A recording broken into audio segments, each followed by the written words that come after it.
বাংলাদেশে এমন দৃশ্য কল্পনাই করা যায়নি, যেটি কয়েকদিন আগেও, সেটি এখন বাস্তবতা।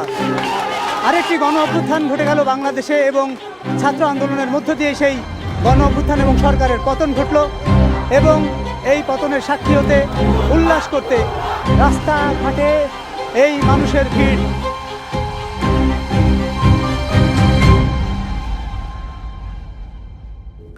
আবারও শুরু হয়েছে কোটা আন্দোলন। 5 জুন আদালতের রায়ের পর থেকেই মূলত বিক্ষুব্ধ হন কোটা বিরোধী শিক্ষার্থীরা। আন্দোলনকারীদের দাবি 2018 সালের পরিপত্র পুনর্বহাল। কোটা সংস্কারে এবার ছাত্ররা নাম দিয়েছেন বৈষম্য বিরোধী ছাত্র আন্দোলন। শিক্ষার্থীরা আন্দোলনের সড়ক অবরোধ এবং অবস্থান কর্মসূচির নাম দেয় বাংলা ব্লকেট। বাংলা ব্লকেট ছড়িয়ে পড়ে খুলনা থেকে চট্টগ্রামে, বরিশাল থেকে সিলেট বিশ্ববিদ্যালয়, রাজশাহী, কুমিল্লা সহ বিভিন্ন।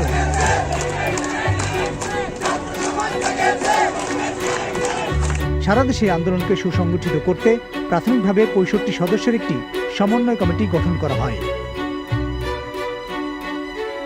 আজকে সকালে আপিল বিভাগে এর আগে গতকালকে যে 2 শিক্ষার্থী হাইকোর্টের রায় স্থগিত চেয়ে আবেদন করেছিলেন, সেই আবেদনটি শুনানি হয়েছে। আপিল বিভাগ হাইকোর্টের রায়টি স্থগিত করেছেন এবং প্রধান বিচারপতি শুনানিতে শিক্ষার্থীদের পড়ালেখায় ফিরে যেতে বলেছেন। এদের ডিমান্ড যেটা আছে আমরা শুনি, কিন্তু শোনারও একটা লিমিট বোধহয় থাকে, তারা বোধহয় এগুলি ক্রস করে যাচ্ছে। রাস্তায় চেঁচিয়ে আদালতের রায় পাল্টানো যায় না।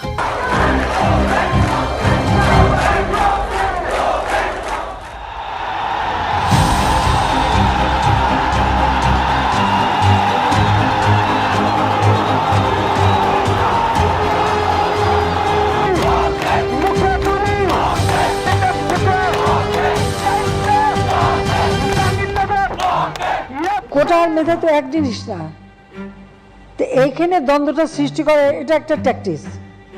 তার মানে কি মুক্তিযোদ্ধার সন্তান নাতিপুতিরা কেউ মেধাবী না, যত রাজাকারের বাচ্চারা নাতিপুতি হলো মেধাবী, তাই না?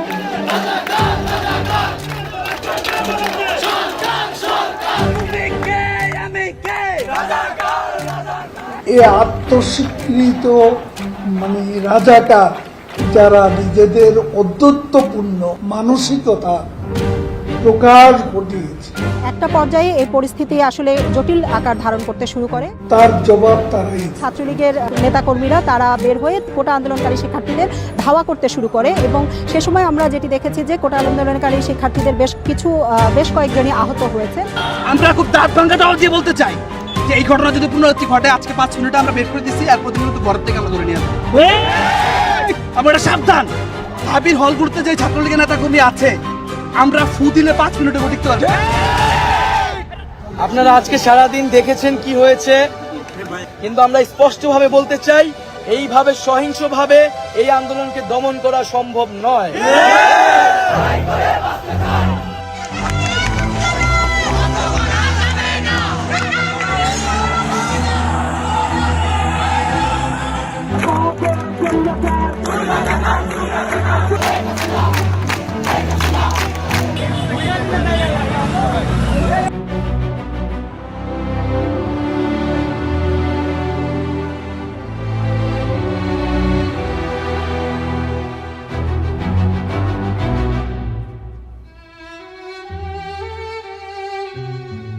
আজকে অত্যন্ত বেদনা ভারাক্রান্ত মন নিয়ে আপনাদের সামনে উপস্থিত হয়েছি।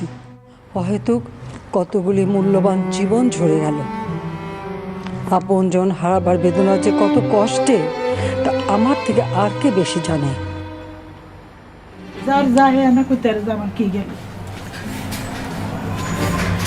আমাদের ছেলেরা মরতে আমি কি পাবো কোনোদিন? কোনোদিন পাবো? 17 জুলাই আন্দোলনের গতি প্রকৃতি নিয়ে সবার নজর ছিল ঢাকা বিশ্ববিদ্যালয়। হল থেকে বের করে দেওয়া হয় ছাত্রলীগের নেতাকর্মীদের।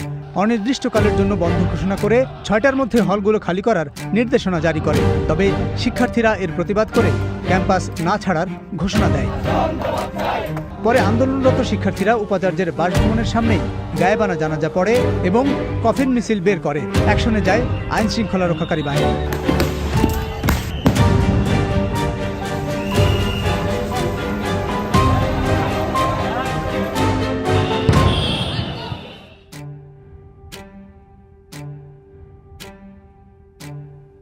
2 সপ্তাহের বেশি সময় ধরে চলতে থাকা আন্দোলন তীব্র রূপ ধারণ করে বৃহস্পতিবার। এটি হলো পৃথিবীর ভিতরের চিত্র এবং প্রতিটি জায়গায় আগুন জ্বলছে। শিক্ষার্থী এবং পুলিশের সংঘর্ষে রীতিমতো রণক্ষেত্র এলাকা।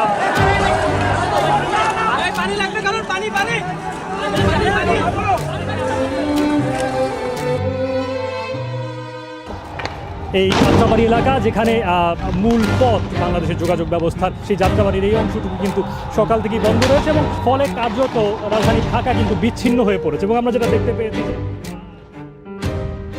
বাংলাদেশের অ্যাটর্নি জেনারেলকে নির্দেশ দিয়েছি যে আগামী রবিবার তিনি আবেদন করবেন যাতে মামলাটা শুনানির তারিখ তারা এগিয়ে আনেন। আমি তাদেরকে অনুরোধ করছি যে তারা যেন এই সহিংসতা বন্ধ করে এবং এই আন্দোলন প্রত্যাহার বা স্থগিত করে। আমি মা, যাদের সন্তান মারা গেছে তাদের সকলের সঙ্গে যোগাযোগ করে অবশ্যই আমিও তার বিচারের জন্য আমিও মাঠে নামব। আমি এর বিচার চাই। শুক্রবার সকাল থেকে দেশের বিভিন্ন জায়গায় তীব্র মাত্রায় সংঘর্ষ ছড়িয়ে পড়ে। বিক্ষোভকারীদের দমাতে ঢাকার বিভিন্ন জায়গায় র্যাব ও পুলিশ হেলিকপ্টার দিয়ে টিয়ারশেল ও সাউন্ড গ্রেনেড নিক্ষেপ করে। অগ্নিসংযোগ করা হয় বেশ কয়েকটি সরকারি ভবনে। নরসিংদীর এই জেলা কারাগারে শুক্রবার দুপুরের পরে যখন হামলাকারীরা হামলা করে, আইনশৃঙ্খলা বাহিনীর তথ্য অনুযায়ী তাদের সংখ্যা ছিল 10,000-এরও বেশি। আইনশৃঙ্খলা রক্ষাকারী বাহিনী কী ধরনের গুলি চালিয়েছে তার একটি নমুনা হচ্ছে রামপুরা থানার পাশের এই সেলুনটিতে। এবং এই ঘটনা ঘটেছিল 19 তারিখ শুক্রবার দুপুরের পরে। ছোড়াগুলিও না, পিস্তলে বুলেটও না, আপনার হচ্ছে 6 ইঞ্চি বলে স্নাইপারের। ডাক্তার যেটা বললো একদম হাড় গুরু করে সব বের করেছে। আমার আজকে হাড় একটা বের করে ফেলছি, এখন হাড় নেই পায়ে। জীবন রক্ষার জন্য, সম্পদ রক্ষার জন্য, দেশের সম্পদ রক্ষার জন্য মানে এই গুলি করতে বাধ্য হয়েছে। শুক্রবার সন্ধ্যায় ঢাকাসহ দেশের বিভিন্ন জায়গায় বিক্ষোভ অব্যাহত থাকে। সেদিন মধ্যরাতে কোটা সংস্কার আন্দোলনের সমন্বয়কদের কয়েকজনের সাথে সরকারের প্রতিনিধি দলের বৈঠক হয়। তারা 8 দফা দাবি জানালেও সমন্বয়কদের আরেকটি দল বিবৃতি দেয় যে এই বৈঠকের বিষয়ে তাদের কিছু জানানো হয়নি। শুক্রবার গভীর রাত থেকে পুরো বাংলাদেশে কারফিউ জারি করার পর সেনাবাহিনী শনিবার ভোর থেকেই রাস্তায় নেমেছে। শনিবার কারফিউর প্রথম দিনে সংঘর্ষের তীব্রতা কমলেও বিভিন্ন জায়গায় বিচ্ছিন্নভাবে বিক্ষোভ চলতে থাকে। বেলা গড়ালেও নাগরিক চলাচলে স্বাভাবিকতা দেখা যায়নি, বরং জরুরি প্রয়োজনে ঘর থেকে বের হওয়া মানুষকে দুর্ভোগ পোহাতে হয়। তারা কয়েকজন সাথে আসে। এরই মধ্যে শনিবার আন্দোলনের অন্যতম সমন্বয়ক নাহিদ ইসলাম আটক হন। কয়েকজন মিলে জোর করে নিচে নামিয়ে নিয়ে যায় আর কি, physically and mentally torture assault করা শুরু করে। রোববার নাশকতাকারীদের ধরতে দেশব্যাপী চিরুনি অভিযান শুরু হয়েছে। রবিবার আদালতের রায়ে জানানো হয় যে সব ধরনের সরকারি চাকরিতে 93% নিয়োগ মেধার ভিত্তিতে হবে। 93% মেধার ভিত্তিতে হবে। কারফিউর তৃতীয় দিন সোমবার স্বরাষ্ট্র মন্ত্রণালয়ের পক্ষ থেকে জানানো হয় যে ঢাকা, গাজীপুর, নারায়ণগঞ্জ ও নরসিংদী বাদে অন্যান্য জেলার কারফিউ জেলা প্রশাসন তুলে নিতে পারবে। কোটা সংস্কারের প্রজ্ঞাপন জারি করা হয়েছে বলে জানিয়েছেন আইনমন্ত্রী আনিসুল হক। সোমবার সন্ধ্যায় প্রধানমন্ত্রী শেখ হাসিনা এ প্রজ্ঞাপন অনুমোদন করেছিলেন। কারফিউর চতুর্থ দিনে মঙ্গলবার সকাল থেকে ঢাকার সড়কে মানুষ এবং যানবাহনের চলাচল কিছুটা বেড়েছে। সেই সঙ্গে ঢাকার সড়কে সেনাবাহিনী, বিজিবি এবং পুলিশের টহলও দেখা গেছে। দেশের বিভিন্ন জায়গায় খবর নিয়ে বিবিসি বাংলা জানতে পেরেছে আটককৃতদের সংখ্যা 1000 ছাড়িয়েছে। এই ছাত্র নেতাদের কাউকে অ্যারেস্ট করেনি, বরং তারাই বিভিন্ন জায়গায় লুকিয়ে রয়েছে। আমাদের মতো 19 তারিখ শুক্রবার রাত 11টা বাজে নিয়ে যাওয়া হয়। 24 তারিখ বুধবার সকালে 11টা থেকে আমার ছেড়ে যাওয়া হয়। এটা বিশ্বাস হতে চায় না যে এদেশের মানুষেরা করতে পারে। ছাত্র নেতাদের নিরাপত্তার বিধান করা হবে এবং যাতে ছাত্রছাত্রীরা কোনো হয়রানির শিকার না হয় সেই ব্যবস্থা গ্রহণ করা হবে। যাদেরকে আটক করা হয়েছে তাদের নির্যাতন করা হয়েছে বলে অভিযোগ করেছে পরিবারগুলো। কোটা সংস্কার আন্দোলনে সহিংসতায় আহতদের দেখতে হাসপাতালে গেছেন বাংলাদেশের প্রধানমন্ত্রী শেখ হাসিনা। এরপর তিনি ক্ষতিগ্রস্ত সেতু ভবন দেখতে যান। এই আন্দোলন আমি আজকে এই যে এতগুলি মানুষের জীবনের ক্ষতি হলো, এতগুলি পরিবার ক্ষতি হলো, আর এইভাবে মায়ের কোল খালি হোক এটা আমি চাই না, কারণ আমি তো বাবা মা সব হারিয়েছি, আমি তো জানি হারাবার ব্যথা কত কষ্ট। Today, I'm calling on the Bangladesh government urgently to disclose full details about last week's crackdown on protests. সমালোচনা করে পার্লামেন্টে বক্তব্য দিয়েছে ব্রিটিশ এমপিরা। Going on in Bangladesh, a 3-figure number of student protesters killed. We don't know how many because they've turned the internet off. ইতোমধ্যেই দেশ জুড়ে 550-র মতো মামলা হয়েছে। ঢাকায় অভিযানের পর পুলিশ বলছে তারা ব্লক রেড অর্থাৎ একটি সুনির্দিষ্ট এলাকা চিহ্নিত করে সেখানে অভিযান চালাচ্ছে সহিংসতায় জড়িতদের আটক করার জন্য। সার্বিক স্বার্থে আমরা এই মুহূর্তে থেকে আমাদের কর্মসূচি প্রত্যাহার করছি। তবে এই বক্তব্য প্রত্যাখ্যান করে বাকি সমন্বয়করা। তাদেরকে জিম্মি করে এভাবে স্টেটমেন্ট আদায় করার প্রতিবাদে আগামীকাল বৈষম্যবিরোধী ছাত্র আন্দোলনের পক্ষ থেকে সারা দেশে ছাত্র জনতার বিক্ষোভ কর্মসূচি ঘোষণা করছি।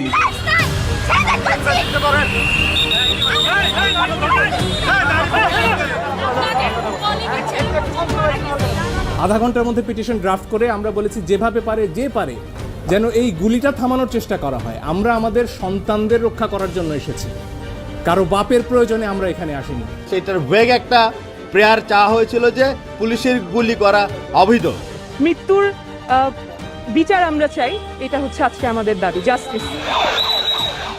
ইচ্ছা মতো পায়ে পিটাইছে, ইচ্ছা মতো গায়ে হাত দিয়ে হাত দেয়, সামনে চিঠি দিবে।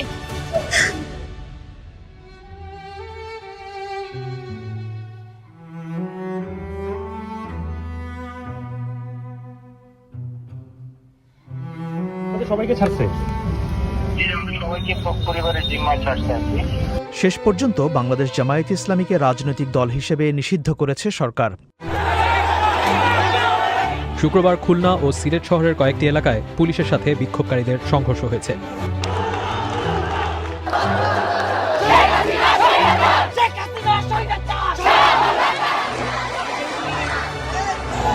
স্থানীয়দের ধারণ করা ভিডিওতে দেখা যায় অস্ত্র ও লাঠিসোঁটা নিয়ে বেশ কয়েকজন ব্যক্তি শিক্ষার্থীদের ওপর হামলা করলে তারা সেক্টর 11-র বিভিন্ন গলিতে আশ্রয় নেয়ার চেষ্টা করে।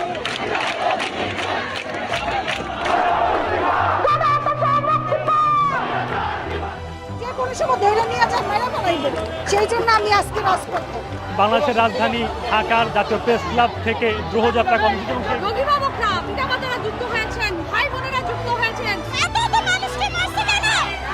নানা দাবি তুলে ধরতে দেখা যায় সমবেতদের।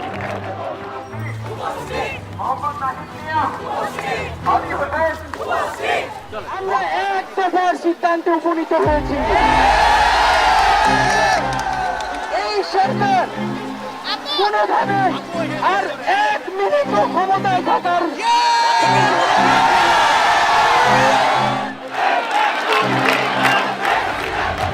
শনিবার দুপুর থেকেই ঢাকার কেন্দ্রীয় শহীদ মিনারে জড়ো হতে শুরু করে স্কুল, কলেজ, বিশ্ববিদ্যালয়ের শিক্ষার্থীরা সহ বিভিন্ন শ্রেণী পেশার মানুষ।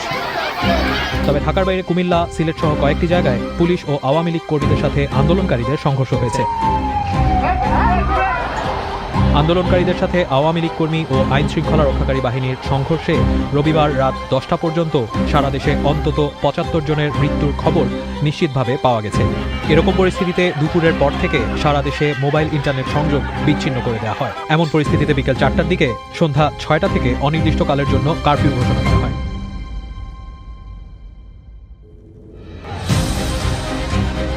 আন্দোলনকারীরা উত্তরা থেকে এই শাহবাগমুখী যে তাদের যাত্রা সেটি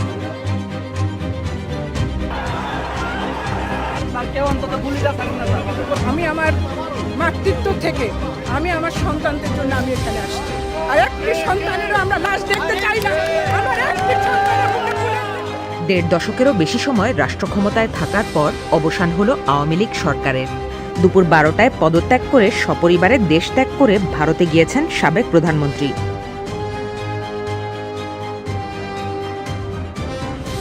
বিক্ষোভের মুখে বাংলাদেশের কোনো প্রধানমন্ত্রী দেশ ছেড়ে পালানোর প্রথম নজির এটি। তাদের তো পালানোর স্বভাব, তারা তো আমাদের মুখোমুখি যুদ্ধ করতে পারবে না। সামনের দিকে যে সরকারই আসুক, যাতে বাংলাদেশ একটি সুস্থ বাংলাদেশ হিসেবে গড়ে তুলতে পারে, এই প্রত্যাশা আমাদের সকল ছাত্র সমাজের। শুদ্ধ সাবেক হয়ে যাওয়া সরকারের দায়িত্বশীল কেউ কোনো মন্তব্য করতে চাননি। এখন আমি একটু ব্যস্ত আছি, যে কোন অভ্যুত্থান কিনা আপনারা নিজেরা দেখেন। আমি আপনাদের কথা দিচ্ছি, সমস্ত হত্যা, সমস্ত অন্যায়ের বিচার আমরা করব। একদিকে উল্লাস, অন্যদিকে ক্ষোভের প্রকাশ। বাংলাদেশের মানুষের বিজয় হয়েছে, গণতন্ত্রের বিজয় হবে সামনে।